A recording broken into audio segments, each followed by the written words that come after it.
Bonjour à toutes et à tous. Aujourd'hui, on part pour un voyage assez incroyable. Une expédition au plus profond de la Terre pour voir concrètement comment on fore un puits.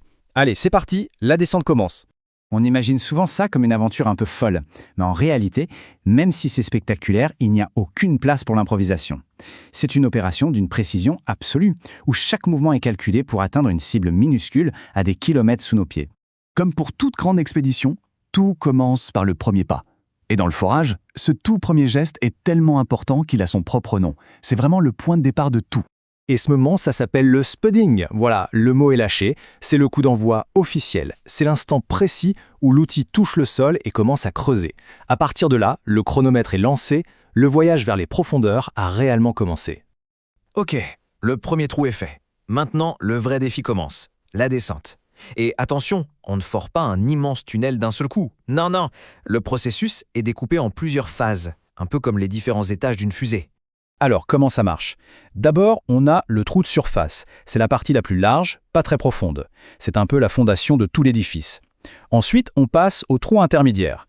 Là, c'est le marathon. On descend sur des kilomètres à travers toutes sortes de roches différentes. Et enfin, le trou de production. Ça, c'est le sprint final, la partie la plus fine, la plus précise, celle qui doit toucher le réservoir pile au bon endroit. Forer, ce n'est pas juste creuser bêtement. C'est du pilotage de haute volée. Depuis la surface, les opérateurs ont les yeux rivés sur un véritable tableau de bord. Ils ajustent en permanence des paramètres hyper importants pour que tout se passe bien. C'est un vrai balai mécanique. Le premier levier de commande, c'est le WOB, le poids sur l'outil. Pour comprendre, c'est très simple. Imaginez que vous écrivez. Si vous n'appuyez pas assez fort, le stylo ne marque pas. Si vous appuyez trop fort, la mine casse. Eh bien là, c'est exactement la même chose, mais avec des tonnes de pression. Deuxième paramètre, les RPM, les tours par minute. Ça, c'est tout simplement la vitesse à laquelle l'outil tourne. Comme pour une perceuse à la maison, on ne va pas utiliser la même vitesse pour percer du bois ou du béton. Là, c'est pareil.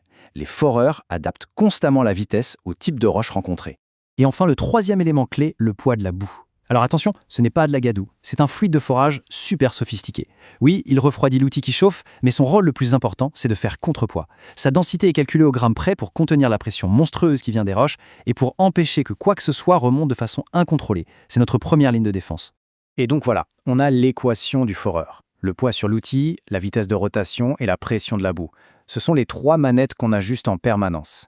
Et l'objectif, c'est d'optimiser un seul et unique résultat, le ROP, la vitesse de pénétration. Tout l'art consiste à trouver le mélange parfait entre ces trois-là, pour avancer le plus vite possible, mais surtout en toute sécurité. Bon, creuser, c'est bien beau, mais un simple trou dans la terre, c'est fragile, ça peut s'effondrer. Donc l'étape suivante, c'est de transformer ce passage temporaire en un conduit solide et permanent. Pour ça, la technique est assez simple à comprendre, et elle se fait en deux temps.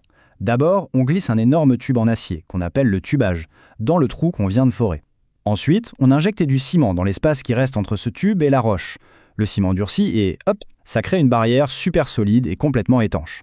Le puits est sécurisé. Et pour la sécurité, il y a une dernière pièce maîtresse. En surface, on installe un équipement absolument monstrueux, le bloc d'obturation de puits, le fameux BOP.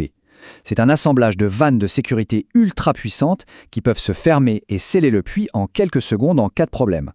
C'est le dernier rempart, l'ultime garde-fou. Jusqu'à présent, on a vu le plan qui se déroule sans accroc. Mais quand on fore à des kilomètres de profondeur, on se frotte à des forces naturelles gigantesques. Et parfois, la Terre ne se laisse pas faire. La vraie question, la voilà. Qu'est-ce qui arrive quand la pression qui vient du fond devient plus forte que toutes les barrières qu'on a mises en place? C'est là que se cachent les plus grands risques du métier. En gros, il y a deux scénarios catastrophes que tout le monde redoute. Le premier, c'est le kick, ou la venue. Là, c'est la pression du réservoir qui gagne, du gaz ou du pétrole remonte violemment dans le puits. C'est un problème de pression. Le second, c'est le coincement de la garniture.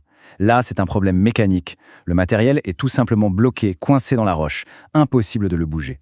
Ces deux dangers, la venue et le coincement, c'est l'hantise de n'importe quel foreur. Et pour les éviter, la technologie ne suffit pas. C'est l'expérience, des heures et des heures de formation et des procédures de sécurité ultra strictes qui font toute la différence.